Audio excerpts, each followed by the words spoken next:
At 9:27 a.m., one American fighter was accidentally late for the war. Second Lieutenant Philip Adair looked down from the cockpit of his P-40 and realized something had gone very wrong. 64 Japanese aircraft were heading straight for his airfield. He was alone. No backup, no plan B. Just 12 seconds of ammo and a very bad morning to be the only guy awake. 8 weeks earlier, Japanese bombers had learned a simple trick over northeast India: show up early, catch Allied airfields asleep, and burn everything that didn't move. 47 transport planes destroyed, 112 men killed. Most of them never even heard an engine before the bombs hit. This morning, Denjan airfield was next. Below Adair's wing sat 14 C-47 transports fully loaded with supplies bound for China. Fuel stockpiles stacked like tinder. A field hospital treating wounded soldiers who definitely did not sign up to be bombed in their beds. If those bombers made it through the hump airlift, would be dead for weeks. Chiang Kai-shek's army would feel it. Everyone would feel it. And standing between all of that and 64 enemy aircraft was one guy named Phil. His P-40, nicknamed Lulu Belle, carried 6 .50 caliber machine guns and just enough ammunition for 12 seconds of sustained fire. 12 seconds. That wasn't a lot of time to save a war. It barely qualified as a long sneeze. The enemy formation was textbook Japanese precision. 24 bombers flying tight and level, wrapped in nearly 40 nimble fighters above and below, like angry wasps guarding a picnic basket. Intelligence said raids this size hit their targets 90% of the time, especially when no one showed up to stop them. Standard doctrine was very clear on situations like this. Do not engage when outnumbered more than 5 to 1. Phil Adair was outnumbered 64 to 1. The nearest friendly fighters were 38 minutes away. By then, Denjan would be a smoking memory. Adair checked his fuel. Full tanks, 90 minutes of flight time. He checked his guns, loaded. He checked the sky again. No help was coming. He could shadow them, call it in, and watch his airfield disappear. Or he could do something incredibly stupid immediately. Phil pushed the throttle forward, because if you're going to have a bad morning, you might as well make it memorable. The throttle went forward, and the P-40 answered like it had been waiting for permission all morning. The Allison engine roared, the nose dipped, and Phil Adair pointed his fighter straight at the largest group of enemy aircraft he had ever seen outside a training manual titled "Things You Should Never Do." Airspeed climbed past 300 miles per hour. The wind screamed around the cockpit.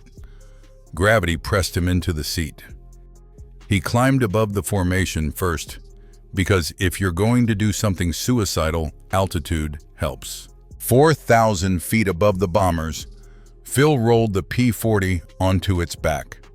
Below him, the Japanese formation droned along calmly, neat and confident, already thinking about breakfast after the bombing run. None of them looked up. That was the problem with success. It made people careless. Phil lined up the lead bomber group's 6 aircraft flying in a perfect V. Knock out the leaders, break the formation, ruin the aim. He ignored the fighters for now. They could wait their turn. He pushed the stick forward and dove. The P-40 fell out of the sky like it had been kicked by God. Speed, built fast, 350, 360, the engine howled. The bombers filled his windscreen. At 800 yards, Phil squeezed the trigger. 6 .50 caliber machine guns opened up at once. The cockpit shook like a washing machine full of bricks. Tracers reached out and stitched across the lead bomber's wing. Fabric tore, metal sparked. Then the left engine caught fire in a bright orange flash. That bomber didn't like being on fire. The formation exploded apart. Aircraft broke left and right, pilots yanking controls. Bombers scattering in every direction. Precision dissolved into panic in less than 2 seconds. Phil pulled up hard 7 Gs, crushing him into the seat, just as 40 Japanese fighters realized they had a serious problem behind them. Because now, they weren't escorting bombers anymore. They were chasing a very angry American who had just ruined their entire day. And Phil Adair was already lining up for another pass. The sky suddenly stopped being empty. 40 Nakajima Ki-43 Oscars rolled in from above and behind their wings flashing in the sun. Sleek, lightweight, built for turning fights. The kind of airplanes that loved nothing more than chewing up heavy American fighters that made the mistake of slowing down. And Phil Adair knew exactly one rule about Oscars: never turn with them, ever. The P-40 was faster in a straight line, tougher, heavier. The Oscars were dancers. If Phil tried to dogfight, this would be over fast and unpleasant. The first 4 came down from his 10 o'clock high. Phil rolled left, snapped the nose up, fired a quick burst. Missed. No surprise there. He wasn't trying to kill them. He was trying to make them blink. They blinked. The lead Oscar broke, right its wingman following. Phil immediately dove away, trading altitude for speed. The P-40 surged forward, the airframe shuddering as it pushed past 380 miles per hour. The Oscars tried to follow, but they couldn't keep up. Good. That bought him seconds. Not safety, seconds. Behind him, the bombers were trying to pull themselves back together. 3 neat little V formations started forming again, like nothing had happened. Like they hadn't just watched one of their friends catch fire and fall out of the sky. Phil glanced at his ammo counter. 800 rounds left. Maybe 6 good attacks if he was careful. Careful wasn't really an option. He shoved the throttle forward again and dove straight back toward the bombers. 8 Oscars followed him down close enough that he could almost feel their breath. The P-40 screamed through the dive, hitting over 400 miles per hour. The Oscars fell behind. Phil leveled out at bomber altitude and lined up on the right-hand formation. 300 yards, 200. He fired. Tracers slammed into the lead bomber's engine. The radial exploded in fireball pieces, flying off like shrapnel. The bomber rolled violently. Its wingman yanked away to avoid collision. The formation shattered again. Phil kicked rudder, sprayed another burst through a bomber's thin fuselage, then pulled up hard as the Oscars came screaming back in. The sky was chaos now. Smoke, fire, fighters everywhere. And somehow, against all common sense, one American fighter was still in the middle of it, refusing to leave. Phil Adair wasn't winning, but he was making sure nobody else was either. That's when the airplane started arguing back. Phil felt it before he saw it.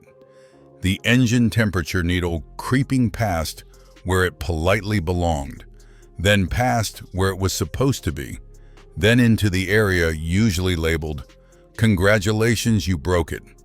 He had been running full power for 11 straight minutes. The Allison engine could take that for about 20. Today, it was not feeling generous. The bombers were still coming, 19 miles out, close enough to ruin everyone's week. Phil shoved the nose down again and dove through the escort. The P-40 ripped past 390 miles per hour, shaking like it wanted to complain to maintenance. He leveled out and fired at the lead bomber. The right wing folded like cardboard. The aircraft flipped and vanished in a spiral. no parachutes. Good news, the formation broke again. Bad news. 12 Oscars were now very motivated. Rounds snapped past his canopy. Fabric tore off his wing. The control stick went slightly soft in his right hand. That was new. The coolant gauge hit 240 degrees. The engine started to vibrate a low, ugly shudder that said something important was coming apart inside.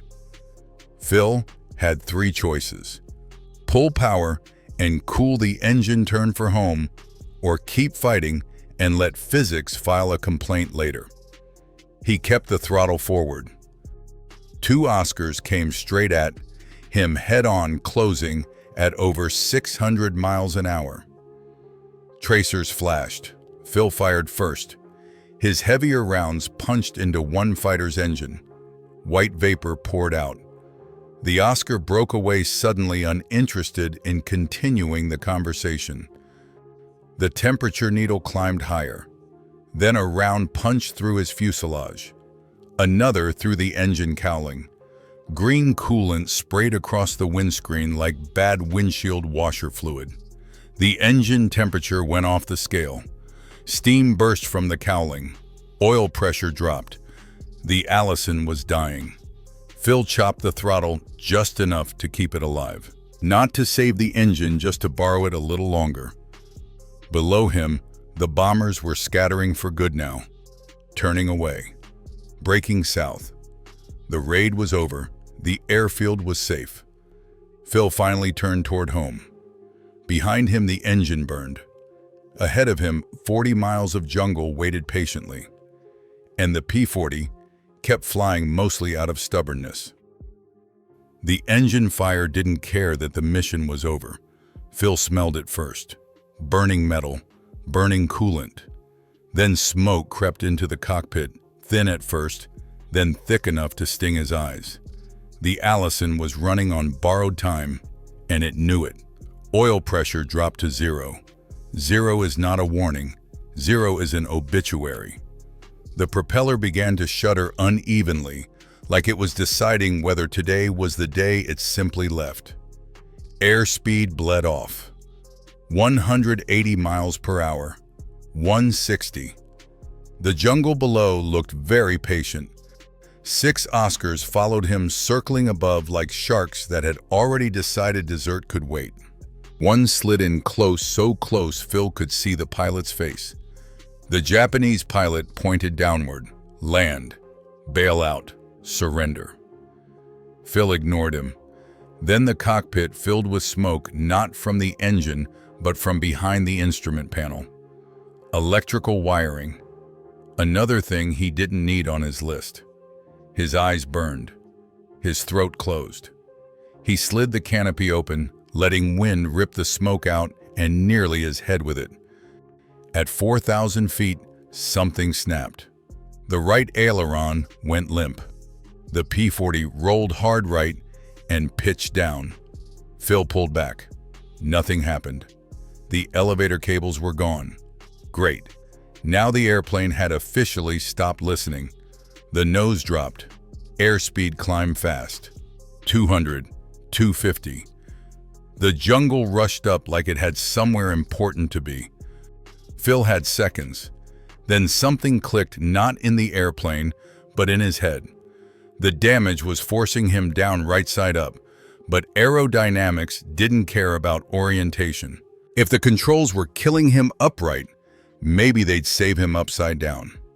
At 1,800 feet, Phil rolled the P-40 inverted. Negative G slammed him into the straps. Blood rushed to his head. The engine coughed, starved for fuel, then somehow kept running. And just like that, the nose came up. The descent slowed. He was flying upside down, climbing. Barely, but climbing. So Phil did the only thing that made sense. He kept flipping the airplane like a lunatic. Inverted to climb. Upright to feed fuel. Flip, climb, flip, descend. Over and over. Above him, the Oscars watched. Then they turned away. Whatever that American was doing, they wanted no part of it. Phil Adair flew home upside down, not because it was smart, but because quitting wasn't on the checklist. By the time Naguli Airfield appeared on the horizon, Phil Adair wasn't flying anymore. He was negotiating. The engine was a ruin. Oil pressure had been 0 for 9 minutes, 9 minutes longer than physics normally allows. The temperature gauge had given up completely. The needle had literally melted off. Smoke still poured from the cowling, but the flames had burned themselves out. Either the fire had run out of fuel, or the engine had run out of reasons to care. Then Phil remembered one small detail: landing gear. The P-40's gear was hydraulic. Hydraulics needed engine power, and the engine was barely pretending to be alive. If he dropped the gear too early and the engine quit, he'd crash short. If he didn't drop it at all, a belly landing would turn the remaining fuel into a fireball. Simple problem, terrible timing. Phil reached for the gear lever. Nothing happened. Of course, nothing happened. The hydraulic pump wasn't getting enough pressure. The gear stayed locked up, smug and useless. But the P-40 had a backup, a manual hand pump. 28 strokes. Easy if you had 2 hands. Phil had one hand on the stick. Let go, and the damaged controls would shove the nose down into the jungle. So he improvised. He loosened his lap belt, wrapped it around the control stick, looped it through the seat frame, and cinched it tight.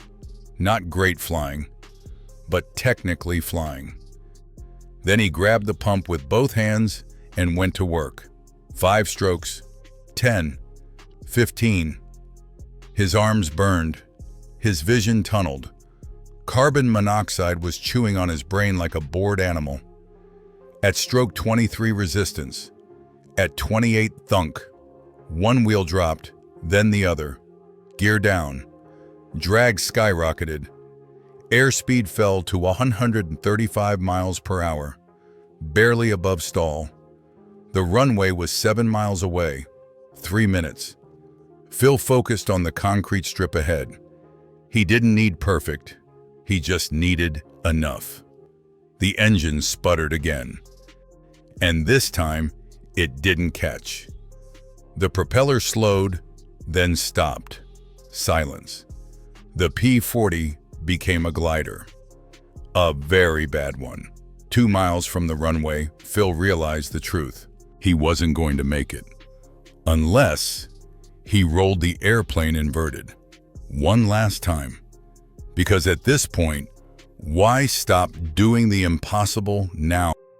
Flying inverted without an engine is not something pilots are trained to do. It's something they discover when they're out of good options. At 1,800 feet, 1 mile from the runway, Phil held the P-40 upside down and watched the airspeed settle at 125 miles per hour. Better than before. Less drag, less sink. Somehow, physics was still cooperating barely. Blood rushed to his head. His vision turned red, then gray around the edges. Carbon monoxide and negative G's were now working together, and neither of them was friendly. He counted seconds in his head, knowing he didn't have many. Below him, above him, the runway slid closer. On the ground, the tower watched in disbelief as an upside-down P-40 approached with its landing gear extended. That was not standard procedure. A crew chief named Robert Martinez grabbed binoculars and immediately assumed the worst. Maybe the Japanese had stolen an American fighter. Maybe it was about to strafe the field. Martinez ran for a .50 caliber gun. Phil didn't know any of that. He just knew he had to roll upright at exactly the right moment. Too early, and the damaged controls would shove him into the jungle. Too late, and he'd overshoot the runway and crash anyway. At 400 feet, his vision started to tunnel. 200 feet, 300 yards from the threshold. Now. Phil rolled the P-40 upright. The airplane immediately tried to kill him. The damaged aileron dropped the right wing. The nose pitched down. Phil fought the controls with everything he had left, hauling back, forcing the wings level by pure muscle and stubbornness. The runway rushed up fast, too fast. The P-40 crossed the threshold at 90 feet, descending hard. 4 seconds later, the wheels hit. The impact was violent. 7 Gs slammed through the airframe. The gear compressed, screamed, then the right main gear collapsed. The wingtip struck concrete. Sparks exploded, and the aircraft spun sideways in a shower of metal and fire. It skidded backward 200 feet and stopped. Silence. Smoke billowed from the engine compartment. For 12 seconds, Phil Adair didn't move. Then he unstrapped, stood up, and climbed out onto the wing just as his legs gave out. Ground crew caught him before gravity could finish the job. The P-40 was destroyed, but the runway was intact. The airfield was safe. And against every reasonable expectation, the pilot was still alive. The fire crews reached the wreck just as Phil's boots hit the ground. Someone grabbed his arm. Someone else yelled for a medic. Phil didn't hear most of it. His ears rang. The world felt slow, distant, like he was watching it through thick glass. He stared back at the airplane, or what was left of it. Lulu Belle looked like she'd gone 12 rounds with a buzzsaw and lost. The engine cowling was peeled back. Pistons seized. The crankshaft warped. Coolant and oil everywhere. The Allison hadn't just failed, it had sacrificed itself with enthusiasm. Mechanics would later count the damage: 16 bullet holes in the fuselage, 11 more in the wings, control cables cut clean through. 1 round had missed Phil's head by inches. The airplane would never fly again. Phil nodded, as if the wreck had personally apologized to him. Fair enough. Medical officers examined him 3 days later and stared at the results like they were misprinted. Carbon monoxide levels in his blood were still dangerously high 72 hours after the mission. According to medical textbooks, he should have been unconscious long before reaching the runway. According to reality, he had flown inverted for 11 minutes, landed upside down, and walked away. Intelligence reports filled in the rest of the story. Every Japanese bomber had turned back. Not a single bomb had fallen on Denjan. 14 C-47 transports were still intact. The hump airlift never missed a day. 1 pilot, 1 fighter, 64 enemy aircraft. On January 8, 1944, Lieutenant General Joseph Stilwell pinned the Silver Star on Phil Adair's uniform. The citation used words like gallantry and extraordinary heroism. Phil probably just remembered it as a very long morning. He flew 95 more combat missions, became an ace, survived the war, retired a colonel, lived a full life. The P-40 never became famous. It wasn't fast enough. It wasn't pretty enough. But on one December morning in 1943, an obsolete fighter and a stubborn young pilot proved something timeless. Sometimes history doesn't turn on numbers. Sometimes it turns on one man refusing to quit, even when the airplane already has. History loves clean victories, big formations, perfect plans, machines working exactly as designed. December 13th, 1943 was none of those things. There was no grand strategy in the sky over Assam that morning. No overwhelming force, no flawless execution. Just one tired American pilot in an airplane everyone had quietly agreed was past its prime, doing a job it was never meant to do, far longer than it was supposed to survive. The P-40 Warhawk would never get the glory of sleeker fighters that came later. It couldn't climb high enough. It couldn't turn tight enough. By 1943, most pilots called it adequate, which is a polite way of saying, we wish we had something better. But adequacy in the right hands can become something else entirely. Philip Adair didn't win because his airplane was superior. He won because he refused to accept the moment when the story was supposed to end. When doctrine said, disengage, he attacked. When the engine overheated, he kept flying. When the controls failed, he turned the airplane upside down. When physics objected, he argued back. The Burma Banshees would go on to destroy hundreds of enemy aircraft. Many wouldn't come home. Their skull insignia became a warning in the skies over Burma and India, but one morning, one pilot carried that entire legacy alone. 14 transport planes remained intact. A supply line stayed alive. A hospital full of wounded men slept through the night instead of dying in their beds. And somewhere in the jungle below, 64 enemy aircraft turned away, confused, frustrated, and very aware that something had gone terribly wrong. Wars aren't decided only by generals or machines. Sometimes they hinge on a single moment when one person looks at impossible odds and says, yeah, I'll handle it. Philip Adair did, and the war noticed. Everyone thought the story ended on the runway. The smoking wreck, the hero walking away, the medal, the happy ending. That's the version that fits neatly in history books. But weeks later, intelligence officers noticed something strange. Japanese radio intercepts from Burma mentioned the mission, not as a defeat, not as a loss, as a mystery. Pilots reported being attacked by multiple American fighters. They described relentless dives, repeated attacks from impossible angles.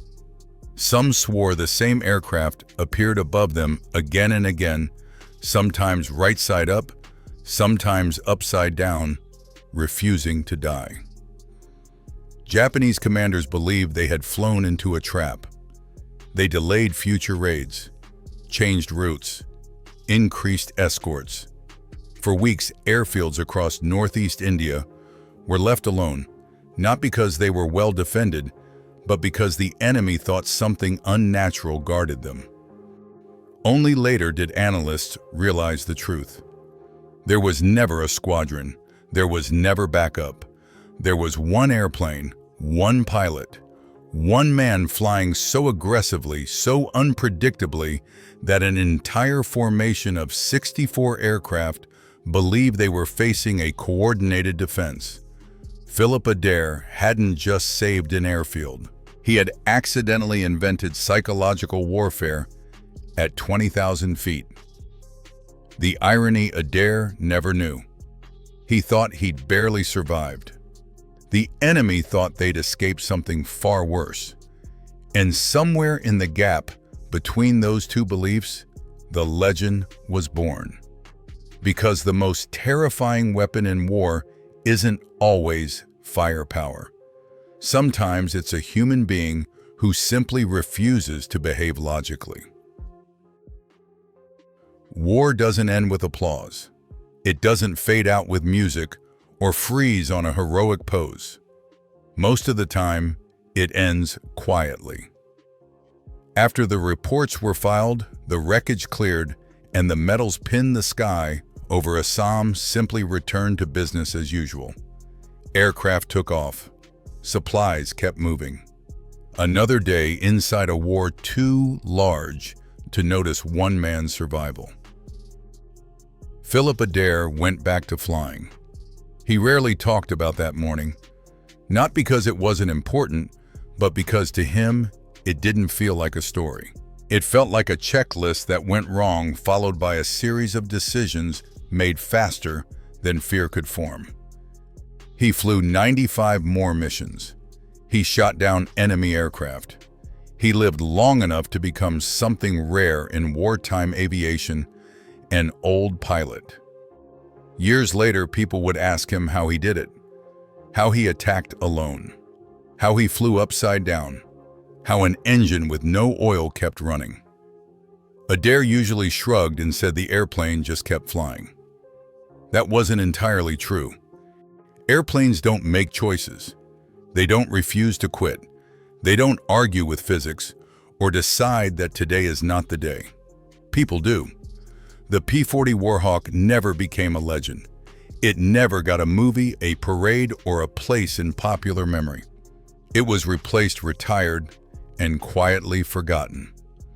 But on one December morning in 1943, it carried something more important than speed or firepower. It carried a human being who would not let go. History remembers battles. It remembers numbers and outcomes and victory maps with arrows drawn across them. But sometimes, rarely, it remembers a moment when one person stood alone between disaster and survival and simply said no. No to the odds. No to the math. No to the ending that was supposed to happen. Philip Adair didn't change the war. He changed one morning. And for the people who lived because of it, that was enough. Fade out.